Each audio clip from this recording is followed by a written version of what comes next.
Um, sa tingin mo, ano yung mga dapat to look forward ng viewers sa The Voice Kids?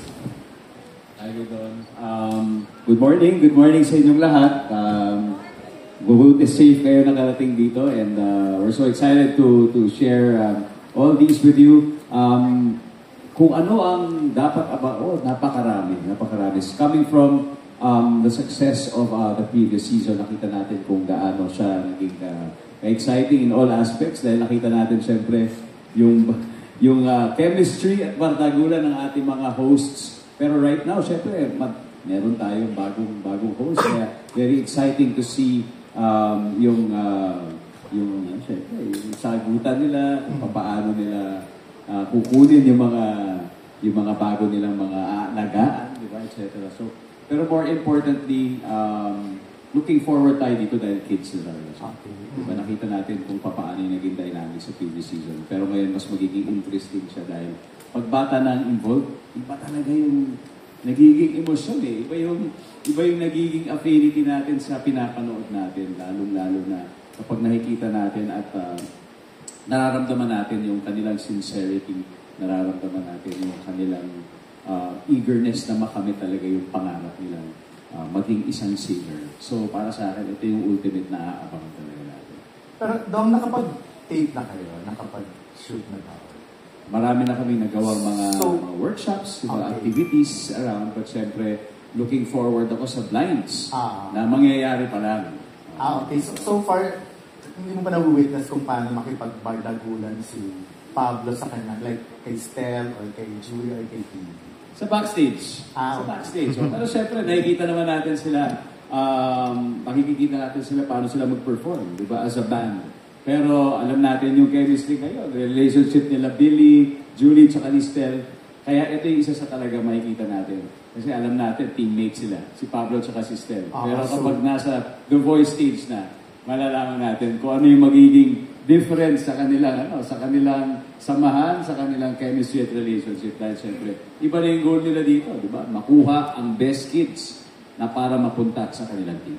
Pero siyempre, hindi magpapatalo yung pinaka-bully ng lahat dyan, di ba? Si Kuya Billy? hindi naman bully si Kuya Billy. Hindi ba siya? Pero siya ang pinaka-kuya.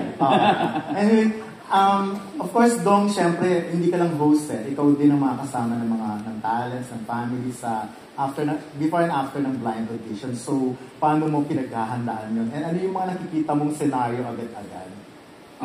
Sa tingin ko, never po kayo magiging handa talaga sa mga ganitong klaseng sitwasyon. Kahit nung experience ko sa last season, meron mga kids na rin kasi na sumali. Unfortunately, wala masyadong nakapasok talagang umabot hanggang dulo. So doon pa lang may snapshot ka na sa anong po pwede mangyari kapag The Voice Kids. And talagang emotionally difficult because siyempre ang gusto natin, especially sa mga bata, ay makamit talaga nila yung pangarap. Ayaw natin na disappoint sila. Yes. At yun yung mga nangyayari talaga backstage. Kaya kung paano ako maghahanda sa paparating na blinds, hindi ko talaga alam. I guess yun talaga yung isang bahagi ng show na alam natin kailangan mangyari. Pero the best that we can do is just really comfort them and assure them that this is not the end, diba? Of their dreams. Marami pa po pwede mangyari and maaaring siguro isang magandang experience ito para sa kanila makapagtanghal sa internal. Kasi especially dito, isa lang ang winner talaga, di ba? So, correct. Dapat mapapaghanda nila kung paano sila tumanggap ng pagkatalo. And I think yun yung magiging role talaga ng ating mga coaches na may paliwanag sa kanila that, you know, this is a journey, di ba? This is an experience that not everybody will have.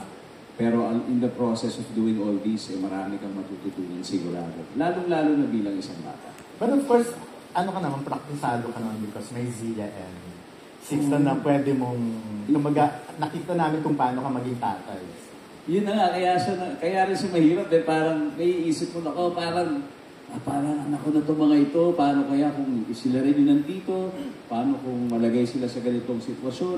And yung mga kids, iba-iba ang iba-iba ang characters. Di ba? Merong nakakaintindi, nakakatanggap ng defeat, merong hindi. Lahat yan, hindi natin mapapaliwanag. So, which makes it more interesting and also challenging for me as a host. Ayan. Anyway, thank you and good luck sa iyo especially.